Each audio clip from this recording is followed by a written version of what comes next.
From the New York Times, it's The Headlines. I'm Tracy Mumford. Today's Thursday, September 5th. Here's what we're covering.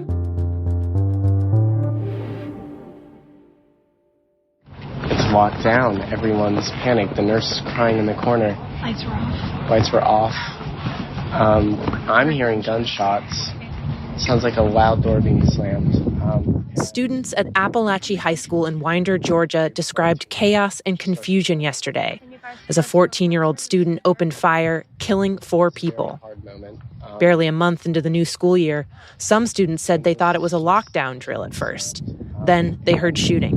How many gunshots did you hear? I heard 3 before I tuned it out. I just started bawling. 2 teachers and 2 students were killed, and at least 9 others were injured. The suspect, who attended the school, surrendered after he was confronted by police. Authorities say he will be charged with murder and prosecuted as an adult. Officials say he used a, quote, AR platform-style weapon. AR-15-style semi-automatic rifles are one of the most ubiquitous weapons in the U.S. and are commonly used in mass shootings. The FBI said the suspect was on law enforcement's radar more than a year ago, after anonymous tips came in about threats posted to a gaming site. The threats described a school shooting and included pictures of guns. The suspect and his father were interviewed at the time. The suspect denied making the threats. His father told investigators he had guns in the house for hunting, but said his son didn't have access to the weapons.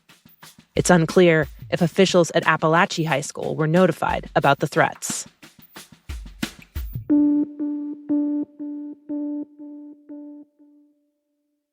For almost 8 months, Donald Trump's federal case on election interference charges has been on hold. Now, his lawyers are headed back to court. At a hearing in Washington, D.C. today, the judge overseeing the case will start the process of determining how the Supreme Court's ruling on presidential immunity will apply to this case.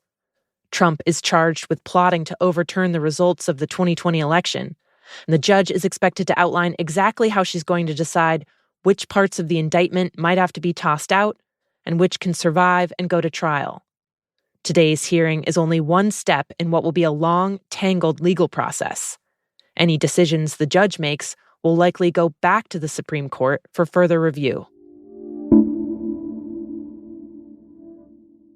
Meanwhile, another high-profile case that's been in the political spotlight will also move forward today.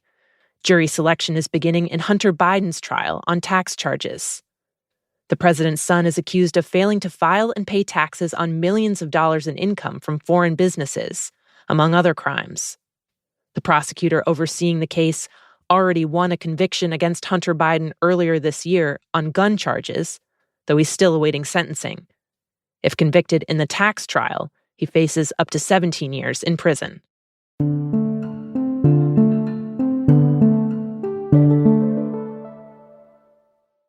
With Election Day just 2 months away, some Republicans, from vice presidential candidate J.D. Vance to right-wing pundits, have been promoting unsubstantiated theories about non-citizens voting.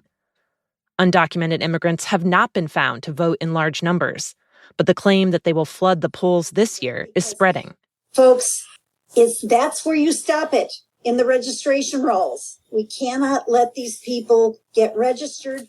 The Times received a recorded call made over the summer of a group of Republican activists sharing suggestions about how to keep undocumented immigrants from voting. I mean, I don't think it's unfortunate, but sometimes the only way you can find out is look for ethnic names. And I don't mean to be any kind of person that's... What they're doing is putting together instruction kits and telling activists around the country to be active in election office, talk to the election officials about this, to monitor voter registration groups.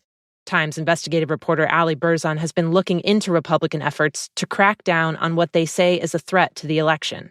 They've even created posters in English and in Spanish that have a big stop sign on it and tell people to basically be careful and that non-citizens can be prosecuted. And they're planning to put those up around various neighborhoods, sending them to election officials to post and that kind of thing. And what we're seeing is that all of this talk about non-citizen and undocumented immigrant voting is having a real-world impact. And in Alabama recently, you had an announcement that they were deactivating a number of people from the voting rolls. And Texas, There, the Attorney General announced that they're investigating groups that they're saying have been registering non-citizens to vote. You also have a number of lawsuits from Republican Party as well as other groups kind of aligned with them that are claiming that the voting rolls have a lot of non-citizen voters on them, and they're trying to say that local counties have to take more action around this. There's a number of concerns that voting rights advocates have about these various actions and the overall kind of frenzy around the idea of undocumented citizens voting. What they're really concerned about is voter intimidation, as well as the idea of people getting knocked off of rolls who are legitimate citizens and should be able to vote. And another major concern that they have is that this is another conspiracy theory that could be used to try to discredit the election in the event that Donald Trump loses, and could be used by him or his allies as a way to try to contest results, or to at least get the public to have the sense that the results are not valid. And finally, if you were on Spotify or YouTube in recent years looking for new music and checking out the charts to see what was big, you might have felt extremely out of the loop when you didn't recognize bands like Calorie Scream or Calvinistic Dust, even though they had top-performing hits. But it turns out it's not just you being uncool. The songs were not written by bands hoping to make it big. They don't have huge fan bases racking up all those listens. Instead, the songs were the work of a 52-year-old man in North Carolina sitting at his computer, allegedly scheming to make millions from the streaming platforms. Michael Smith was arrested yesterday for fraud. Prosecutors say he commanded an army of bots to continuously stream music that he'd uploaded to earn royalties.